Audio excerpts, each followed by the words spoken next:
Good morning students. Saraswati group of education Patan में मैं जयपाल सिंह एक बार फिर से आपका स्वागत करता हूं। स्टूडेंट्स, हमने पिछली कक्षा ली थी और हमने पढ़ा था वो इसके जो इम्पेरेटिव सेंटेंस हैं उसमें जो 4 प्रकार से बनते थे उसमें से 3 नियम हमने पढ़ लिए थे और चौथा रहा था लेट का। तो लेट का नियम पढ़ते हैं, शुरू करते हैं क्लास। यदि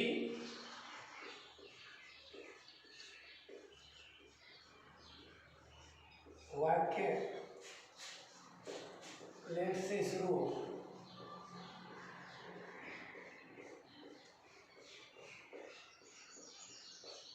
तो एक तो इम्पेरेटिव सेंटेंस में हमने पढ़ा, एक तो वाक्य वर्ब की फर्स्ट फॉर्म से शुरू होते थे, उसके बाद सेकंड पढ़ा हमने डोंट से, उसके बाद थर्ड पढ़ा हमने प्लीज काइंडली से, और चौथा आता है लेट से। लेट से जो वाक्य आते हैं उनका फॉर्मूला होता है let plus object plus B plus verb की third form plus by plus subject. इस प्रकार से जो वाक्य लेट से शुरू होते हैं उनका पेश बनाने का ये फॉर्मूला है। तो वाक्य देखते हैं, लेट मी कुक फूड। वाक्य देखेंगे इससे शुरू हो रहा है लेट से। अगर वाक्य लेट से प्रारंभ हो तो पेश बनाएंगे तो पहले लेट लगाएंगे लेट, उसके बाद वो कह रहा है ऑब्जेक्ट, ऑब्जेक्ट है मैन वर्ब भी है, ऑब्जेक्ट हो गया फूड, उसके बाद में भी, उसके बाद में कह रहा है थर्ड फॉर्म कुक के थर्ड फॉर्म फूड, उसके बाद में बाई, उसके बाद में सब्जेक्ट। इसमें सब्जेक्ट कौन है? ये मी में रहेगा, आई में नहीं बदलेगा, क्योंकि हमें अगर यहाँ सब्जेक्ट आई होता तो मी में चेंज करते, लेकिन अगर वाक्य लेट से प्रारंभ होते हैं तो इनमें जो सब्जेक्टिव रूप कभी भी नहीं आता, हमेशा ऑब्जेक्टिव रूप आएगा। इसलिए हम ऑब्जेक्टिव जो मी है मी करेंगे, सब्जेक्टिव नहीं करेंगे। दूसरा देखते हैं,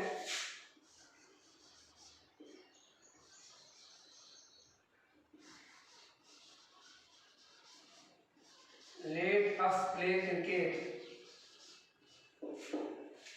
लेट अस प्ले क्रिकेट, तो लेट ऑब्जेक्ट क्रिकेट, उसके बाद में बी प्ले की third form let by us. और एग्जांपल देखते हैं,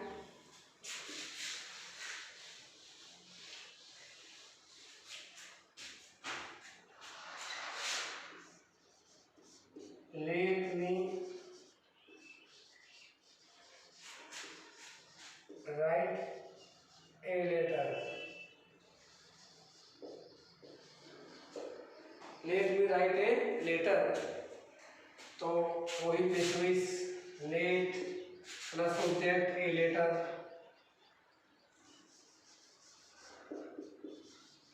उसके बाद में बी, उसके बाद वर्ब की third form,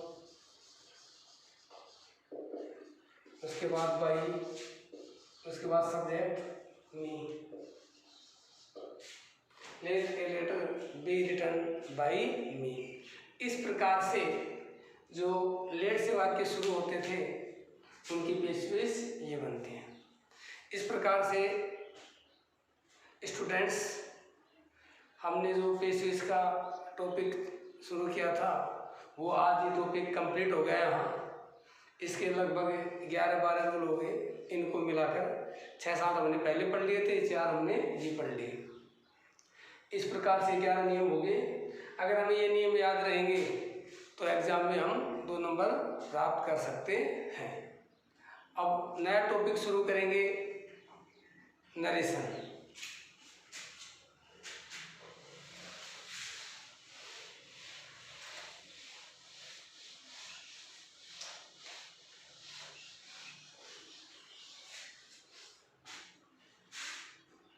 narration.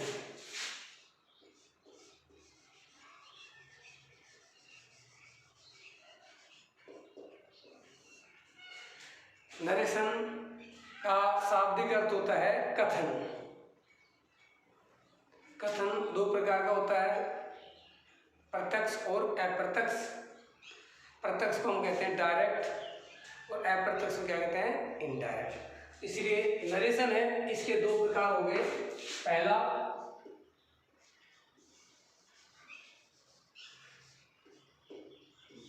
Direct narration, second हो गया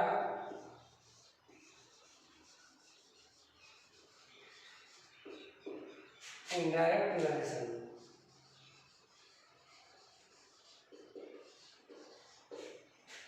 हम अपनी बात को किसी के सामने सीधा ही रख दें, उसे डायरेक्ट कहेंगे, और हमारी बात हम किसी थर्ड पर्सन के माध्यम से कहें, उसे हम क्या कहेंगे इनडायरेक्ट या अप्रत्यक्ष कथन। अब बात आती है कि भाई डायरेक्ट से इनडायरेक्ट बनाए तो कितने प्रकार के परिवर्तन होते हैं। हमने पेशविश में पढ़े थे कि डायरेक्ट से इनडायरेक्ट बनाते हैं तो दो प्रकार के परिवर्तन होते हैं, पेशविश में। लेकिन नरेशन है, नरेशन में डायरेक्ट से इनडायरेक्ट बनाएंगे तो तीन प्रकार के परिवर्तन होते हैं, और ये परिवर्तन हमें याद रखने ही होंगे अगर हमें नरेशन में नंबर चाहिए तो। एग्जाम में जो ये नरेशन है 2 क्वेश्चन आते हैं और बोर्ड एग्जाम में 3 नंबर के आते हैं। ईच क्वेश्चन लगभग 1.5 का आता है। तो इस प्रकार से 3 नंबर का ये टॉपिक है, हमारी बोर्ड एग्जाम है, उसमें 3 मार्क्स का आता है, 2 आएंगे। तो देखते हैं।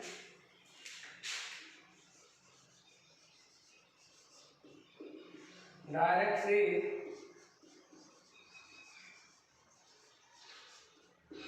इनडायरेक्ट बनाते समय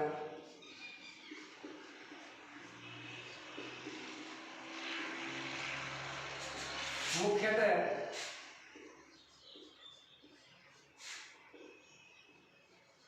3 प्रकार के परिवर्तन होते हैं।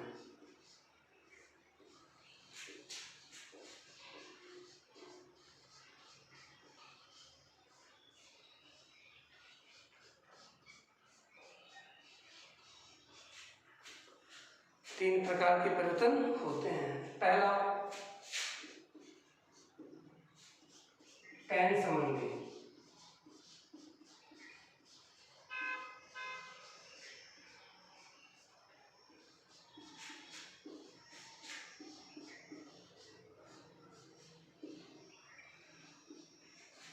पहला है टेन संबंधी परिवर्तन।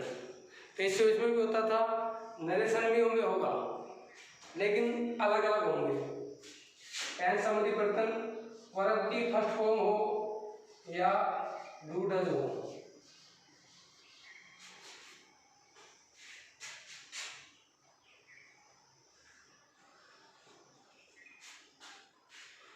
वर्ब की फर्स्ट फॉर्म हो, डू डज हो, किसमें चेंज हो जाएंगे वर्ब की सेकंड फॉर्म में या डिड में।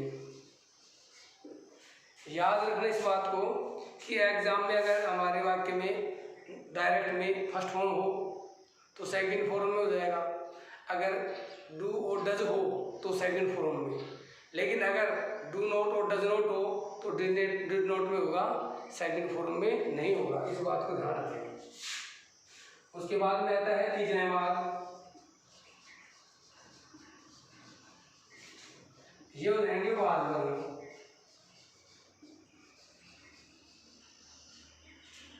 कहने का मतलब ये हो गया कि प्रेजेंट सिंपल है वो पास्ट सिंपल में बदल जाएगा, प्रेजेंट कंटिन्यूअस है वो पास्ट कंटिन्यूअस में चेंज हो जाएगा। उसके बाद में present perfect,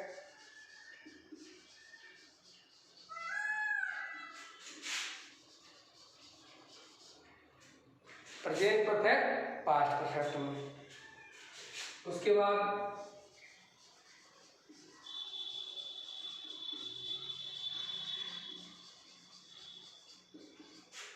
present perfect continuous has been, had been.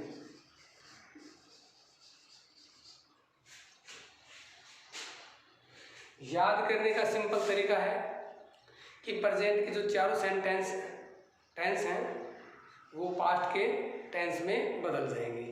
ये प्रेजेंट इंडेफिनिट, ये पास्ट इंडेफिनिट, ये प्रेजेंट कंटीन्यूअस, ये पास्ट कंटीन्यूअस, ये प्रेजेंट परफेक्ट, ये past perfect, present perfect continuous, past perfect continuous. याद हो जाएंगे, आसान सा तरीका है। हमें हेल्पिंग वर्ब तो याद होनी ही चाहिए। अगर हेल्पिंग वर्ब याद है तो बिल्कुल सेम याद रहेगा, कोई दिक्कत नहीं आएगी। First form plural, second form में, डिड में, is am are, was were में, हैज हैव, हैड में, has been, have been, having में। ये तो हो गए प्रेजेंट के।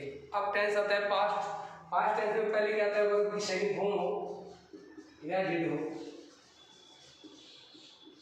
अगर हमें वाक्य दे उस वाक्य में वर्ब की सेकंड फॉर्म हो कहीं पर भी या डिड हो, ये चेंज हो जाएंगे हैड में, हैड के साथ वर्ब की थर्ड फॉर्म। कहने का मतलब जो ये पहला है पास्ट का, ये अपने तीसरे में कन्वर्ट हो जाएगा, ये तीसरे में। उसके बाद में वाज वर आता है, ये वाज वर लिख दिया यहाँ, ये हो जाएगा हैड में। याद हो गया, सिंपल सा है। प्रेजेंट के चारों, पास्ट के चारों में हो जाएंगे। उसके बाद में पास्ट का नंबर आता है, वर्ब की सेकंड फॉर्म हो या डिड हो, किसमें चेंज हो जाएगा, हैड प्लस वर्ब की थर्ड फॉर्म में। कहने का मतलब पहला तीसरे में और दूसरा है वो चौथे में। देखना, वाज वर ये पास्ट कंटीन्यूअस है, had been past perfect continuous है। इसलिए जो सम संख्या वाले हैं वो सम में, और जो विषम वाला है वो विषम में। ओड इवन है ना, इस प्रकार से second form did, had plus third form में, वाज वर हैड बीन में। ये याद करने का आसान सा तरीका है कि प्रेजेंट के चारों, पास्ट के चारों में, पास्ट का पहला तीसरे में, दूसरा चौथे में। इस प्रकार से ये टेंस संबंधी परिवर्तन है। आगे आता है फ्यूचर में। अब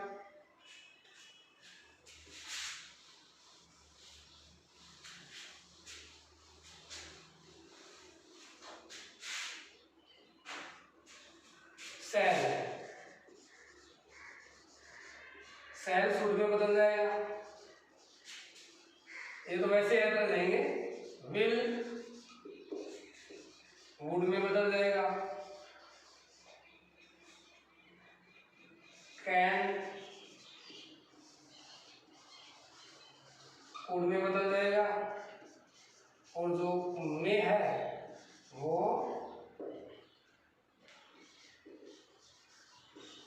माइट हो जाएगा। इस प्रकार से जो टेंस संबंधी परिवर्तन है वो इस प्रकार से होते हैं। एक बार फिर रिपीट कर देता हूँ।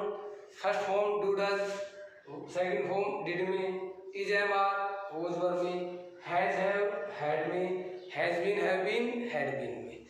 उसके बाद में वर्ब में सेकंड फॉर्म डिड हो, वो हैड प्लस थर्ड फॉर्म में, वाज वर हैड बीन में। उसके बाद में सेल शुड में, विल वुड में, कैन कुड में माइट में। इस प्रकार से जो टेंस संबंधी परिवर्तन है ये होते हैं और इनको हमें याद करना है। कंफ्यूजन मत हो जाना कहीं पे शेष वाले जो टेंस संबंधी परिवर्तन है इसमें आ जाएं, तो आप अच्छी तरह से ये देख लेना, समझ लेना कि रटा हुआ तो ज़्यादा दिन याद नहीं रहेगा, लेकिन आप अगर समझ के याद करोगे तो बिल्कुल याद रहेगा। उसके बाद में दूसरा आता है प्रोनाउन संबंधी परिवर्तन।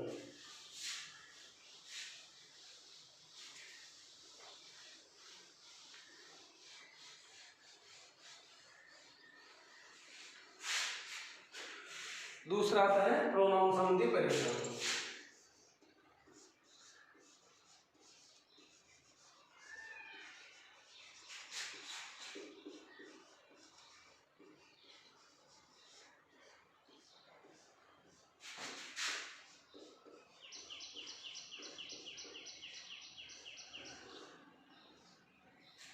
प्रोनाउन संबंधी परिवर्तन, इसके लिए हम क्या करते हैं, एक इंडेक्स बना लेते हैं।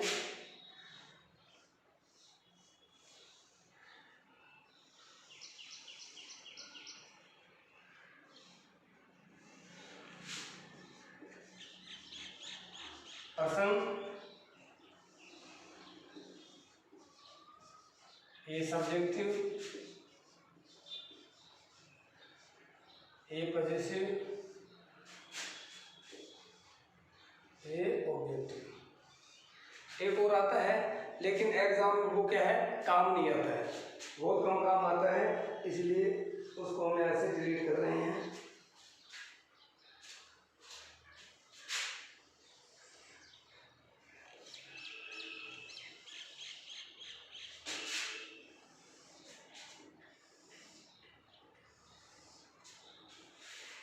एक पर्सन हो गया, उसके बाद सब्जेक्टिव, पजेसिव, ऑब्जेक्टिव।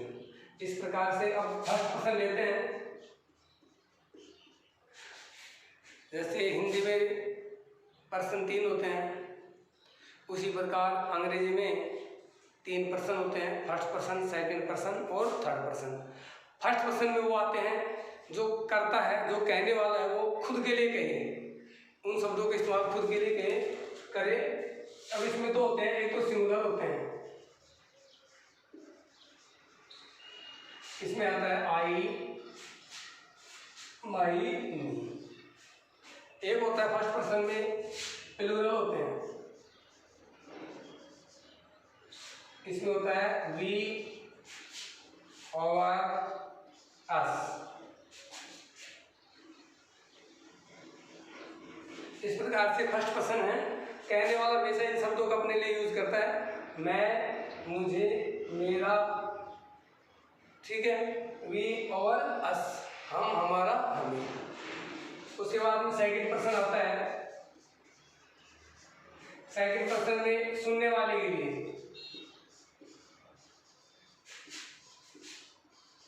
जो हमारी बातें सुनता है उसके लिए हम हमेशा इन शब्दों का इस्तेमाल करते हैं, you, your, yo.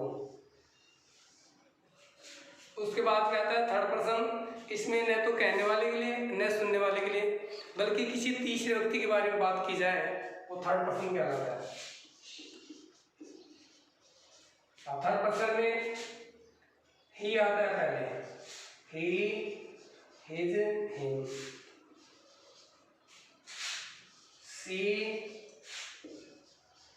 Her, her, it, its, it.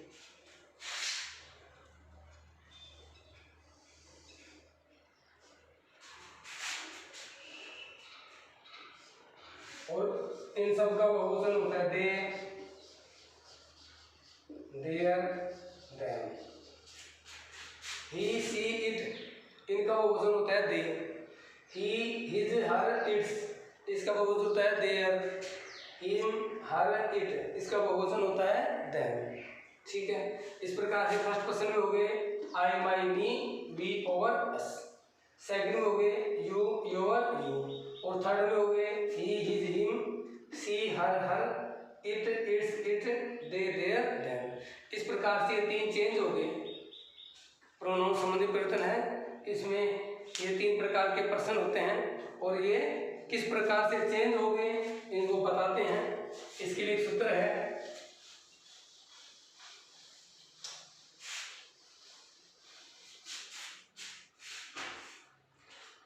इस सारणी को यूज करने के लिए हम एक सूत्र काम में लेते हैं, सन बटे 1 2 3 या सन बटे 123। इस एस का मतलब सब्जेक्ट होता है, ओ का मतलब ऑब्जेक्ट होता है, एन का मतलब नो चेंज होता है,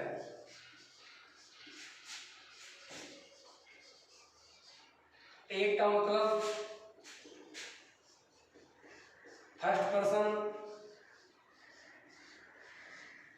2 का मतलब सेकंड पर्सन,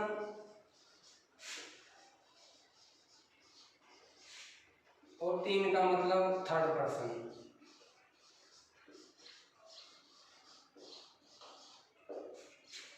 सन बटे 123। अब जो डायरेक्ट नरेशन होता है उसके 2 भाग होते हैं, एक थोड़ा सा एग्जांपल बता देता हूँ।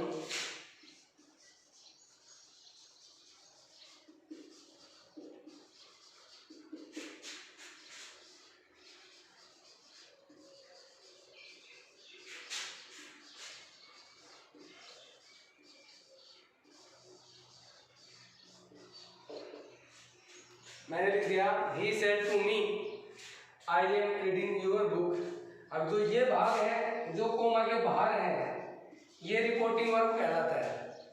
याद रखना इस बात को, जो कोमा के बाहर होता है उसे हम रिपोर्टिंग वर्ब कहते हैं, और जो कोमा के अंदर है ये यहाँ और ये यहाँ, इसे हम कहते हैं रिपोर्टेड स्पीच।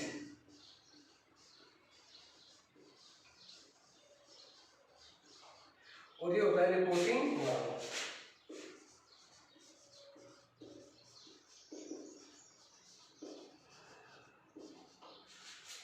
मैं आपको ये समझाना चाहता हूँ इससे कि ये सन बटे 1 2 3 है, ये कैसे इस्तेमाल करेंगे।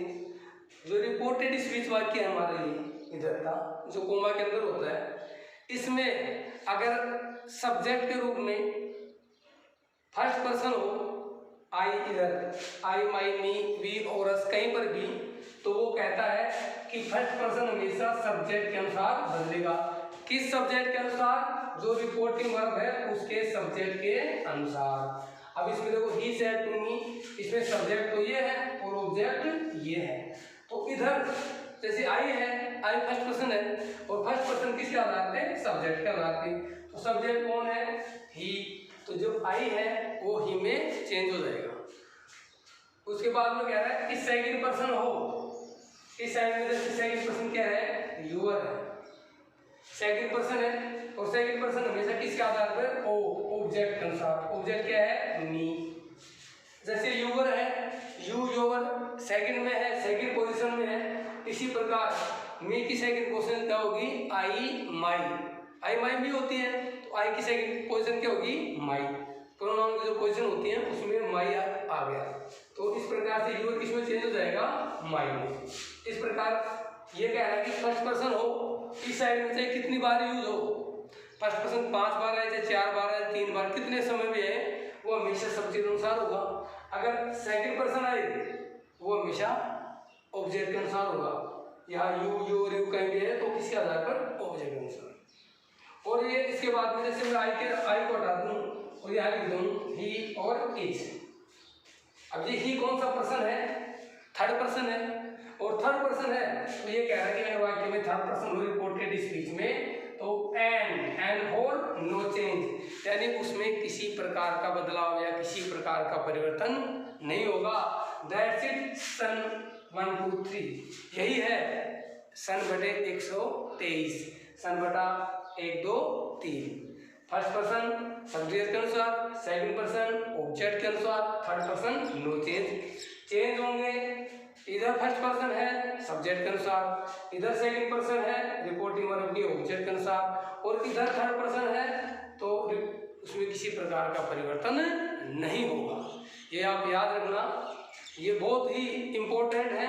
और नरेशन का जो सबसे हार्ड पार्ट बोलूँ वो यही है कि ये जल्दी से समझ में नहीं आते। तो आप इनमें जितने अभ्यास करोगे, जितना ज़्यादा चेंज करोगे आप, उतना ही जल्दी रिकवर होगा।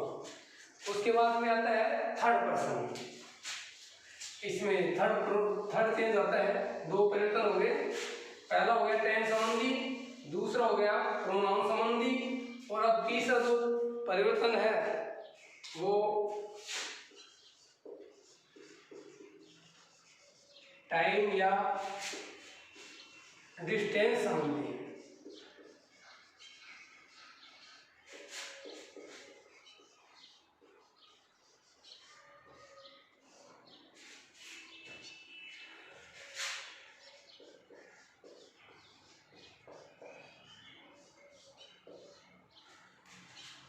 तीसरा आता है टाइम या डिस्टेंस संबंधी परिवर्तन। तो इसमें क्या होता है? पहले आता है नाउ। अगर नाउ होगा तो वो देन में चेंज हो जाएगा। एगो हो वो बिफोर में चेंज हो जाएगा। दिस दैट में,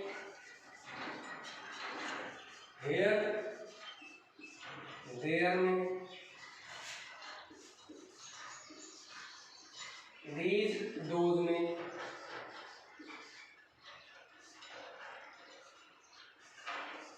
today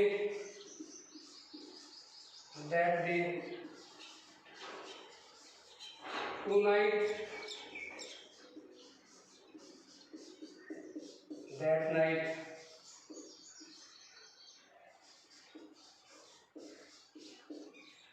yesterday,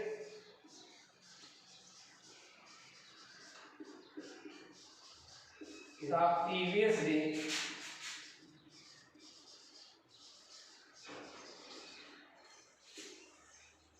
tomorrow,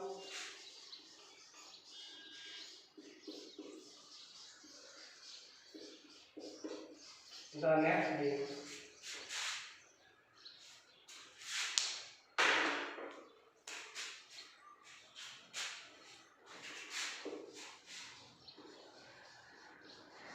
the next day, the following day.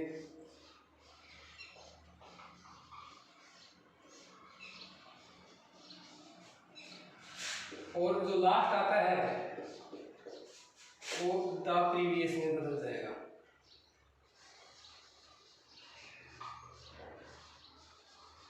अगर लास्ट डे होगा तो द प्रीवियस डे हो जाएगा, लास्ट वीक होगा तो द प्रीवियस वीक हो जाएगा, लास्ट ईयर होगा तो द प्रीवियस ईयर हो जाएगा। इस प्रकार से जो डिस्टेंस और टाइम संबंधी परिवर्तन थे वो इस प्रकार से जाएंगे। नाउ, देन में, एगो बिफोर में, दिस दैट में, हेयर देयर में, दीज दोज में, टुडे दैट डे में, tonight that night, yesterday the previous day, tomorrow the next day, the next day the following day, last the previous। इस प्रकार से ये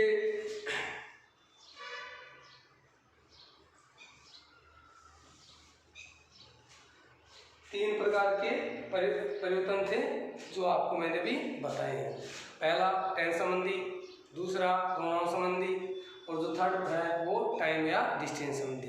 अगर हमें नाउन पढ़ने हैं, नरेशन पढ़ने हैं, डायरेक्ट से इनडायरेक्ट बनाने हैं, तो ये तीन प्रकार के जो परिवर्तन है मुख्य रूप से अच्छी तरह से याद कर लेने हैं, समझ कर याद करना है। उसके बाद ही हम जो आगे की जो इसकी प्रोसीजर है, आगे का जो सिस्टम है भाई कैसे डायरेक्ट से इनडायरेक्ट बनाएंगे, वो तभी समझ में आएगा जब हमारे ये समझ में आएंगे। अगर हमें टेंस का नॉलेज है तो ही ये समझ में आएंगे, अन्यथा ये समझ में नहीं आएंगे।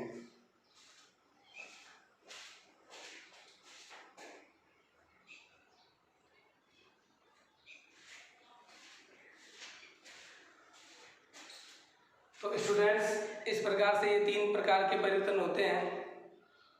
अगले वीडियो में, नेक्स्ट वीडियो में हम आपको सिखाएंगे, समझाएंगे कि डायरेक्ट से इनडायरेक्ट कैसे बनाते हैं। इसके लगभग 10-15 रूल इसके भी हैं, जैसे पेशवेज के थे वैसे इसके रूल हैं। तो हम आपको बारी बारी से एक एक समझाएंगे, और आप जितना अभ्यास करोगे घर पे, आपके पास टेक्स्ट बुक है, पासबुक होती है, मॉडल पेपर्स होते हैं, अगर आप उनमें से उनको उठा के उनके एग्जाम्पल लेके करोगे तो आप में थोड़ा जो पढ़ाई है आपकी, जो आपकी कैपेसिटी है उसमें थोड़ा निखार आएगा और आप ज़्यादा से ज़्यादा सीखेंगे। क्योंकि जो भी सब्जेक्ट है सभी प्रैक्टिस के सब्जेक्ट होते हैं, उनमें हमें जितना ज़्यादा अभ्यास करेंगे उतना ही ज़्यादा नॉलेज होता जाएगा, किसी प्रकार की गलती होने की कोई संभावना नहीं रहेगी। नेक्स्ट वीडियो में मिलते हैं, तब तक के लिए धन्यवाद। जय हिंद।